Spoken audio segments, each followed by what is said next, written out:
বিগত আমলে আপনি কোনো জুলুম অবিচারের শিকার হয়েছেন কিনা এই বিষয়ে আপনার অভিজ্ঞতা জানতে চাই। ভাই, খুব ভালো ভালো প্রশ্ন আপনারা বাছাই করে করে মাশাআল্লাহ আজকের জন্য নিয়ে আসছেন দেখা যাচ্ছে।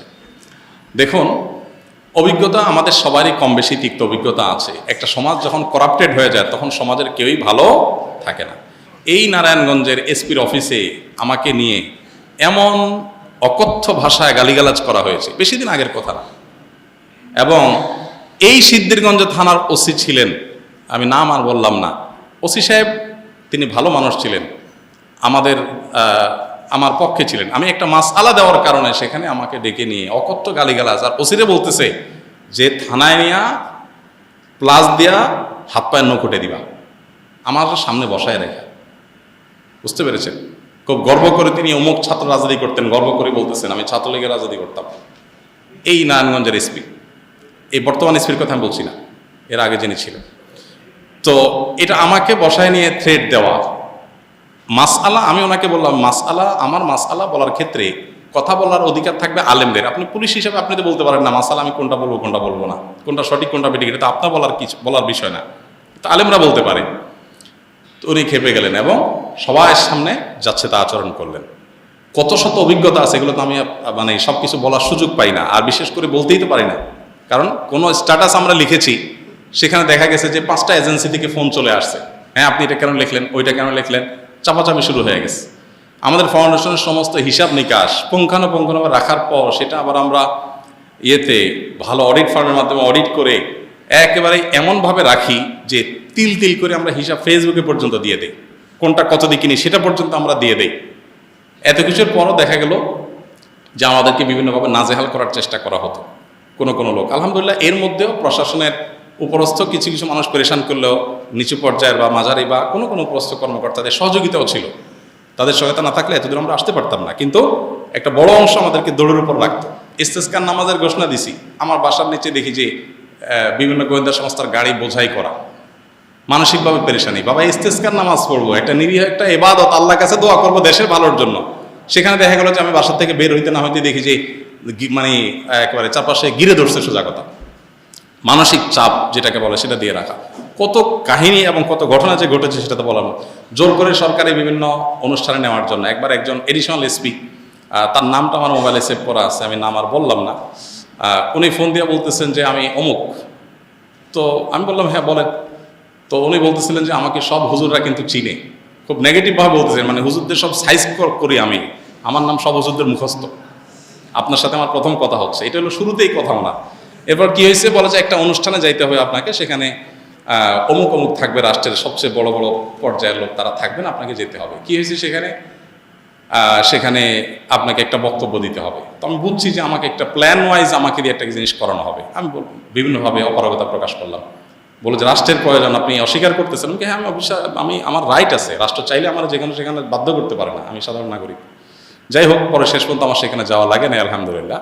তো এরকম পরিস্থিতি হয়েছে। সর্বশেষ এই যে আমাদের আসিফ মাহতাব গ্রেপ্তার হলো, তার নিয়ে পোস্ট দিলাম।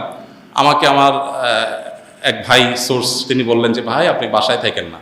তো রাতে, এই কয়দিনের আগের কথা, রাতে যায় আরেক বাসায় যায় শুইতাম। এই কয়দিন আগের কথা, আগের বাসায় গিয়ে পালায় পালায় থাকতাম। একদিন আসরের পরে বাসার সামনে মোটরসাইকেলে 2টা লোক আসছে। আমার বাসা এমন এক জায়গায় আশেপাশে কোনো মানুষজন নাই, এখানে কেউ রিক্সাও চলে না, কোনো সাধারণ গাড়ি দিয়ে নিজস্ব গাড়ি ছাড়া যাওয়ার সুযোগ নেই। এরকম একটা জায়গায় থাকি আমি, সব মরুভূমি, আশেপাশে ঘাস, মানুষজন নাই। সেখানে কোনো মানুষ আসা তো স্বাভাবিক না। 2জন মানুষ আসরের আগ থেকে আইসা অপেক্ষা করলো। তারা মনে করেন এত লম্বা সময় আসে, নিশ্চয়ই ওয়াশরুমে গেছে লম্বা সময় ধরে। মাগরিবের নামাজ পড়লাম, ওযু ছাড়াই নামাজ পড়লো আমাদের সাথে। ওখানে যে জামাত হয় এটা জানার কথা না, আমার বাসার নিচে গ্যারেজে ছোট্ট করে একটা রুমে আমরা জামাতে নামাজ পড়ি। যাই হোক, এরপরে যাওয়ার সময় আমাদের একজনকে জিজ্ঞেস করলো অমুককে তমুককে, নাম জিজ্ঞেস করলো, তখন আমরা বুঝলাম যে এটা সংস্থার লোক। তো এইভাবে দৌড়ের উপরে এদেশের সবাই কম বেশি ছিল, নানাভাবে ছিল। আমার নামে ফাইল তৈরি করা হয়েছে, এমন ফাইল হয়েছে যে আমাদেরকে অনেকে বলতো যে আপনার ফাইল এমন মোটা হয়েছে যে কোনো মুহূর্তে আপনাকে ধরবে। মানে আন্দোলন যদি না হইতো, সফল যদি না হইতো, তো হয়তো এরপরে আমাদেরকে আয়নাঘরে যাওয়া লাগতো। বুঝে আসছে কথা? তো এরকম একটা পরিস্থিতি এই দেশে তৈরি হয়েছে যে আসলে আমরা কেউ যে খুব ভালো ছিলাম বা ভালো থাকতে পারি সে সুযোগ কারোরই নাই। এরপরও আমরা আসলে সংগ্রাম করে চেষ্টা করে যতটুকু সম্ভব চেষ্টা করেছি অস্তিত্বটা টিকে রাখার জন্য। তার জন্য যে কত মূল্য দিতে হয়েছে, কত থ্রেট, এগুলো হজম করতে হয়েছে, সকাল বিকাল পালায় বেড়াইতে হয়েছে, হ্যাঁ, বিভিন্নভাবে টোপ দেওয়া হতো যে সরকারি এই সুবিধা নেন, ওই সুবিধা নেন। আলহামদুলিল্লাহ কখনো সেই সুবিধাগুলো আমরা গ্রহণ করি নাই, এবং এ ব্যাপারে আল্লাহ তালা আমাদেরকে গাইড করেছেন। এবং দোয়া করি আল্লাহ তালা আমাদের প্রিয় দেশটাকে এমন নিরাপদ করে দেয়, কেউ কাউকে ভয় করে চলতে হবে না। আল্লাহ যেন সেরকম নিরাপদ করে দেন, এবং আমরা সবসময় আল্লাহর কাছে দোয়া করি আল্লাহ তালা যেন এরকম। আমি এর পাশাপাশি প্রশাসনের কিছু ভাইদের কথা বলবো যে আলহামদুলিল্লাহ এই খারাপের মধ্যেও কিছু ভালো মানুষ বিভিন্ন পর্যায়ে আছেন যারা টুকটাক সহযোগিতা করেছেন। তবে বেশিরভাগ ক্ষেত্রেই আমরা এ ধরনের নাজেহালের শিকার হয়েছি। আল্লাহ আমাদেরকে নিরাপদ একটি দেশ, নিরাপদ একটা ভূমি পাওয়ার তৌফিক দান করুন। আমাদের সমস্ত কষ্টগুলোকে আল্লাহ তাআলা দূর করে দিন। সকল মাজলুমের জুলুমের অবসান হয়ে যাক, সকল বৈষম্য দূর হয়ে যাক। মানুষ পেটে ভাতে যাই খায় থাকে অন্তত নিরাপদে যেন থাকতে পারে, কোনো থ্রেড, কোনো হুমকির মধ্যে যেন থাকতে না হয়। কোনো একটা কথা লিখলে, কোনো একটা কথা বললে যদি 5টা টেলিফোন আসে আর চাপ আসতে থাকে, তাহলে মানুষ স্বাধীনভাবে কোনো কথা বলতে পারে না। আর মানুষ যখন লেজ বড় হয় বা গাছ যখন বড় হয় তখন বাতাসও বেশি ধরে।